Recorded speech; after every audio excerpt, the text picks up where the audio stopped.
propriétaire de plusieurs maisons, Fabrice Lucchini fut récemment contraint de vendre l'une d'entre elles.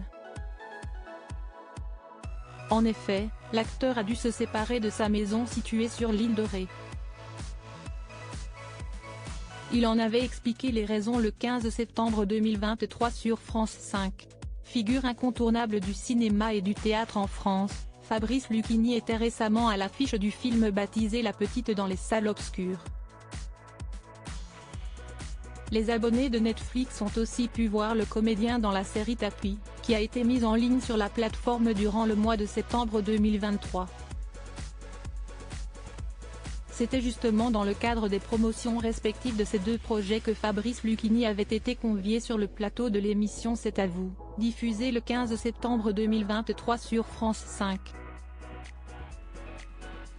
Après avoir évidemment parlé de ses actualités artistiques, l'acteur a été interrogé sur sa vie personnelle. Il a ainsi eu l'occasion de s'étendre au sujet de son quotidien. S'il possède un appartement au sein du 18e arrondissement de Paris, Fabrice Lucchini réside néanmoins une grande partie de l'année en province.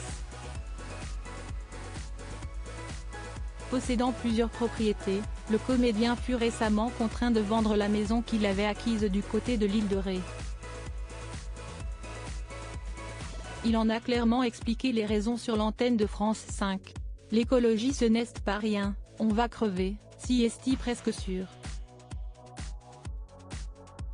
Il y aura plus La Rochelle dans une quinzaine d'années. Moi j'ai revendu ma baraque parce que le mec m'a dit, dans 12 ans, il n'y a plus d'île de Ré, donc j'ai senti qu'il fallait s'arracher.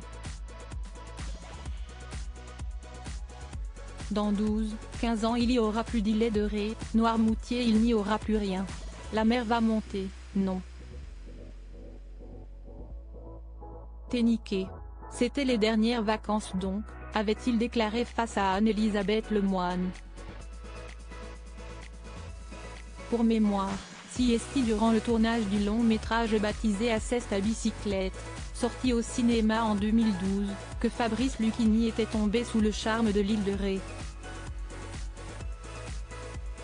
Fabrice Lucchini, Emmanuel et Brigitte Macron avaient séjourné chez lui à l'île de Ré. L'acteur avait alors pris la décision d'acquérir une maison de vacances sur ce petit bout de terre de 85 km², situé dans le golfe de Gascogne. Si est justement dans cette fameuse maison que le président de la République, Emmanuel Macron, et la première dame, Brigitte Macron, avaient séjourné avant que de devenir les deux pensionnaires de l'Élysée. Même s'il s'est donc résolu à vendre cette propriété, Fabrice Lucchini possède encore l'embarras du choix entre ses autres maisons de vacances, lorsqu'il veut se ressourcer loin de Paris. Il peut ainsi décider de partir soit dans le Loir-et-Cher, soit en Provence.